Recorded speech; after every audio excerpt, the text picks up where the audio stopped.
Everyone, welcome back to my channel and welcome back to my brand new blog. আশা করছি তোমরা সবাই খুব ভালো আছো, আমিও খুব ভালো আছি। তো আজ হচ্ছে 13ই মার্চ, মানে দোল পূর্ণিমা আজ থেকে লাগছে। তো সেই উপলক্ষে আমাদের বাড়িতে একটা পুজো রয়েছে। তো কীভাবে পুজোটা হচ্ছে, কী হচ্ছে না হচ্ছে, আমি সবটা তোমাদের সঙ্গে শেয়ার করার চেষ্টা করব। তাই জন্য পুরো ভিডিওটা কিন্তু প্লিজ দেখো। মাথায় শ্যাম্পু করার আগে ভাবলাম যাই মাথায় একটু হেয়ার মাস্ক লাগাই। আমি অন্য একটা ভিডিওতে তোমাদের সঙ্গে শেয়ার করব যে আমি আমার সিল্কি অ্যান্ড সফট চুলের জন্য কি হেয়ার মাস্ক লাগাই। তো এবার আমি চুলটাকে দেখো দুদিকে ভাগ করে নিয়েছি, নিয়ে এই যে গোড়ায় আমি চুলের দিয়ে দেবো হেয়ার মাস্কটা।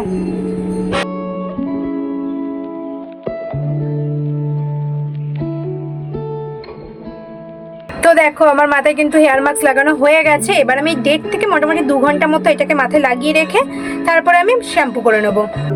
তো দেখো আমি আমার বাড়ির পুজোর জন্য একদম রেডি হয়ে গেছি, শাড়ি পরে এবং নিজের হাতের পোড়ামাটির গয়না পরে আমি আজকে নিজের বাড়ির পুজোর জন্য রেডি হয়েছি।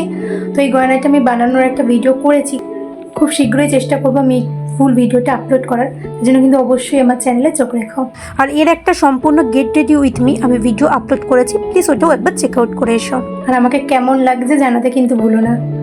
আমি স্নান করে আস্তে আস্তেই দেখছি বাড়িতে ঠাকুরমশাই চলে এসেছে পুজো দেওয়ার জন্য। আর আমাদের বাড়ির সবাই মিলে বসেও পড়েছে পুজোতে। অতিরিক্ত লেট হয়ে গেছে আমার আজকে আসতে।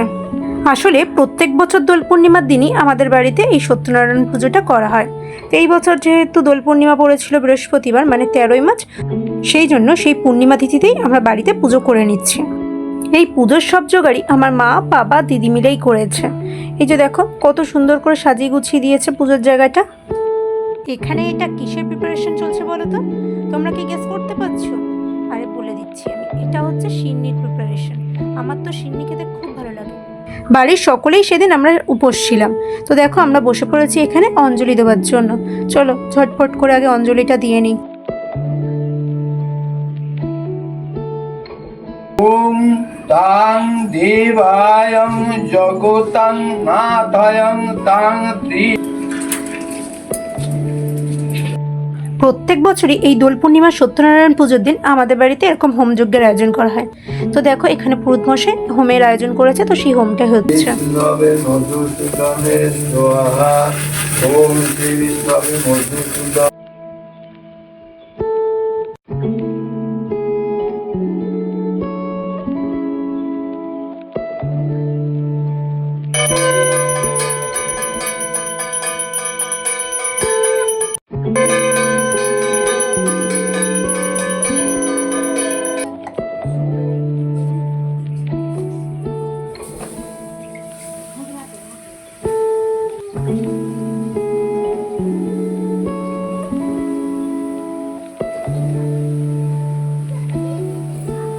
আমাদের বাড়ির পুজো দেখো কমপ্লিট হয়ে গেছে, আর ঠাকুরমশাইও পুজো দিয়ে চলে গেছে।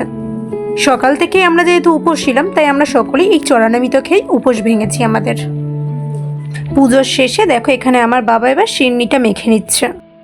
আমাদের সিন্নিটা দেখো মাখা কমপ্লিট হয়ে গেছে, কত সুন্দর দেখতে লাগছে। বাড়ির পুজো শেষ হয়েছিল ওই 3:30 4টে নাগাদ। তো সব কাজ বাড়ির পুজোর করে তারপর আমি চলে এসেছি দেখো পাড়ায় যে নেড়া পড়া হবে, তার এখানে সব আয়োজন হচ্ছে, তো সেখানেই চলে এসেছি। দেখো পেছনে সবাই কষ্ট করে নেড়া পড়ার জন্য বুড়ি সাজাচ্ছে, আর আমি এখানে ক্যামেরা নিয়ে শুধু ঘুরেই যাচ্ছি। আর আমার উপরেই সবচেয়ে কঠিন আর গুরু দায়িত্বটা দেওয়া হয়েছিল, বুড়ির মাথা আঁকার। আর আমি হচ্ছি আঁকাতে একদম গজা, একটু আঁকি পারি না, তাও চেষ্টা করেছি যদি কিছুভাবে ম্যানেজ করা যায়। নিজের বাড়ির সিন্নি মাখা দেখে নিজেরই এত লোভ হচ্ছিল যে আমি আর ওয়েটই করতে পারছিলাম না। তাই দেখো সন্ধেবেলা আমি একদম 1 বাটি সিন্নি নিয়ে নিয়েছি খাবার জন্য। সিন্নিটা খেতে জাস্ট দুর্দান্ত হয়েছিল। আর আমার মতো তোমরা কে কে আছো যে পুজোর পর এরকম সিন্নি মাখা খেতে ভালোবাসো? অবশ্যই কিন্তু আমাকে কমেন্টে জানিও। পাড়ার সবাই আমাদের বাড়িতে প্রসাদ নিতে আসছিল, আর আমিও সব বাড়িতে গিয়ে প্রসাদ দিয়ে এসেছি। তো সেই জন্য দেখো এখানে আমার মা প্রসাদ বেড়ে দিচ্ছে। প্রায় ওই রাত 8টা 8:30 নাগাদ আমরা এসেছি পাড়াতে ন্যাড়া পোড়াটার বুড়ি জ্বালানোর জন্য। তো দেখো প্রথমে এসে যেহেতু জানোই যে ন্যাড়া পোড়াতে আলু, টমেটো, বেগুন সব পোড়া দিতে হয়, তাই দেখো এখানে আমি আলু, টমেটো, সবজিগুলো সব পোড়াতে দিচ্ছি। তারপরে দেখো এখানে আমি বুড়ির মাথায় ভালো করে আবির মাখিয়ে দিচ্ছি। এবার দেখো বুড়িকে মাঝখানে রেখে আমরা চারদিকে রাউন্ড রাউন্ড করে ঘুরে নিচ্ছি।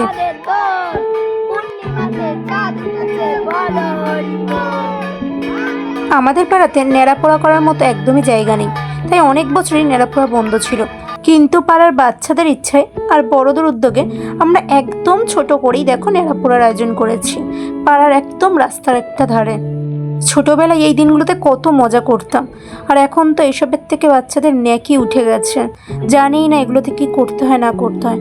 তো প্রায় ছোটোবেলার কথাই আমার মনে পড়ে যাচ্ছিল এইগুলো করার সময়। পাড়ার বাচ্চার বড়দের সাথে আজকের দিনটা খুব মজা করেই কাটালাম। এখানে আমাদের পাড়ারই একটা বাচ্চা ছোট্ট ভাই, সেই দেখো আগুনটা ধরিয়ে দিয়েছে ন্যাড়াপোড়ার। আমরা আর কেউ ঢিল ছুঁড়ে ভাঙিনি, আমাদের পাড়ারই দুটো ভাই বুড়ির মাথাটায় বাড়ি মেরে বাস দিয়ে বুড়ির মাথাটা ভেঙে দিয়েছে। ন্যাড়াপোড়া শেষে হাতে পেয়ে গেছি বুট কড়াই বা ফুট কড়াই। তো এই বছরের প্রথম আমি এই বুট কড়াইটা খেলাম। আর পাড়ার ন্যাড়াপোড়াতে যে আলু টমেটো পোড়া দেওয়া হয়েছিল সেগুলোকে আর আমরা আলুর চোখার মতো করে চটকে মাখিনি, ওগুলোকে আমরা ডুমো ডুমো করে কেটে হালকা করে চামচের সাথে ছোলা সেদ্ধ দিয়ে জাস্ট মেখে খেয়েছি। আমাদের বাড়ির পুজো উপলক্ষেই জ্যোতি আর ত্রিয়াশা আজকে চলে এসেছিল আমাদের বাড়িতে, তো ওদেরকে সঙ্গে নিয়েই আমি এবার আমার এই বছরের ন্যাড়াপোড়াটা সেলিব্রেট করলাম। আমাদের ন্যাড়াপোড়া কমপ্লিট হয়ে গেছে, তো চলো এবার এখানে মাখামাখি হবে রং। দেখো পাড়ায় এসে বাচ্চাদের সাথে থেকে বাচ্চাদের মতোই হয়ে গেছে। তো দেখো বাড়িতে এসেই আমি রাতের খাবারের জোগাড় করতে শুরু করে দিয়েছি।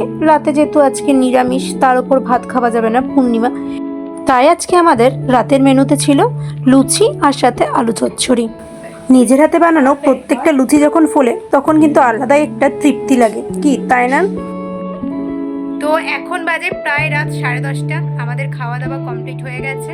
তো এই যে একে দেখতে পাচ্ছ, এই হচ্ছে ত্রিয়াশা, আমাদের বাড়িতে আজকে এসছে। তো এখন আমরা একসাথে থাকবো, থেকে কাল সকালেও এখানে আমাদের দোল খেলবে, খেলে বাড়ি চলে যাবে। তো চলো, গুড নাইট। এখন বাজে রাত 1:10, আমি আর ত্রিয়াশা মিলে এখন দেখো মুভি ডেট করছি। দেখে নাও, তাও দেখছি কি হরর মুভি। আমরা কি হরর ফিল্ম দেখছি তোমরা কি দেখে কেউ গেস করতে পারলে? পারলে অবশ্যই কমেন্টে জানিও। তো চলো মুভিটা শেষ করি, তারপরে ঘুমিয়ে পড়বো। রাত ওই 2-2:30 নাগাদ মুভি শেষ হয়েছে, তারপরেই আমরা ঘুমিয়ে পড়েছিলাম। তো এইভাবেই আজকের দিনটা আমরা কাটালাম। পরবর্তী ভিডিও দেখার জন্য প্লিজ চ্যানেলটাকে সাবস্ক্রাইব করে বেল আইকনে ক্লিক করে রেখো।